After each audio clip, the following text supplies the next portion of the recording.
पहला क्वेश्चन तो यही कि अलंकार कितने टाइप के होते हैं। 3 टाइप के होते हैं। क्वेश्चन आया कितने टाइप के? 3। शब्द अलंकार, अर्थ अलंकार, उभय अलंकार। शब्द अलंकार क्या है? जो शब्द की वजह से काव्य को सजा दे उसे कहते हैं शब्द अलंकार। अर्थ अलंकार अपने अर्थ की वजह से काव्य में सुंदरता प्रकट कर दे, वो क्या है? अर्थ अलंकार। उभय अलंकार में क्या होता है? शब्द अर्थ का मिश्रण होता है।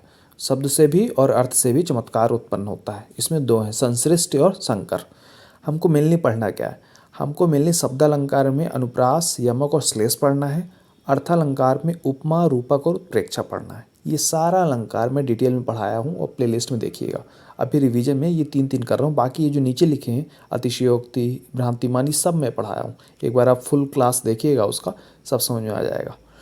तो अनुप्रास अलंकार क्या होता है? जिसमें कोई लेटर रिपीट होता है, कोई वर्ण रिपीट होता है बार बार। जैसे चारु चंद्र की चंचल किरणें खेल रही थी जल थल में, तो यहाँ जल थल में ला रिपीट हो रहा है, चारु चंद्र में चाचा रिपीट हो रहा, तो ये अनुप्रास है। यमक क्या है?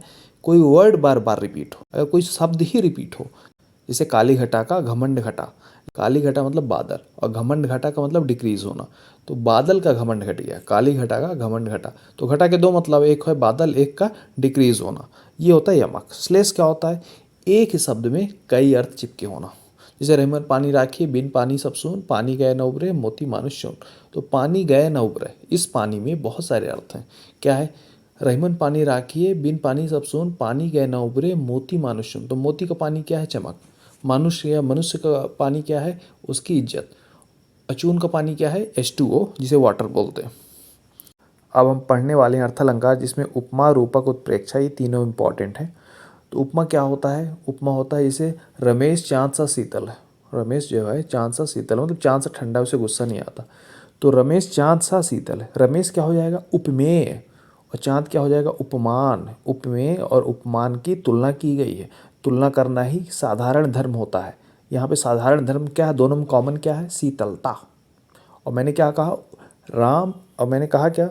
रमेश चाँद सा शीतल है। चाँद सा क्या हो जाएगा? वाचक शब्द हो जाएगा। ये होता है उपमा। उपमा में सा, सरिस, ये सारे वर्ड यूज होते हैं। रूपक क्या होता है? रूपक में इतना क्लोज रिजेम्बलेंस होता है कि पता ही नहीं चलता है कि उपमेय कौन है, उपमान कौन है। जैसे मैं कहूँ रमेश तो बिल्कुल चाँद है, या रमेश तो बिल्कुल आग है। अगर बहुत गुस्सा वाला है, रमेश बिल्कुल क्या है? आग है। रमेश आग जैसा नहीं है, आग सा नहीं है, रमेश ही आग है। अगर रमेश ही आग है तो वो रूपक हो जाएगा। उत्प्रेक्षा क्या होता है? उत्प्रेक्षा भी रिजेम्बलेंस बताता है, लेकिन थोड़ा दूर का।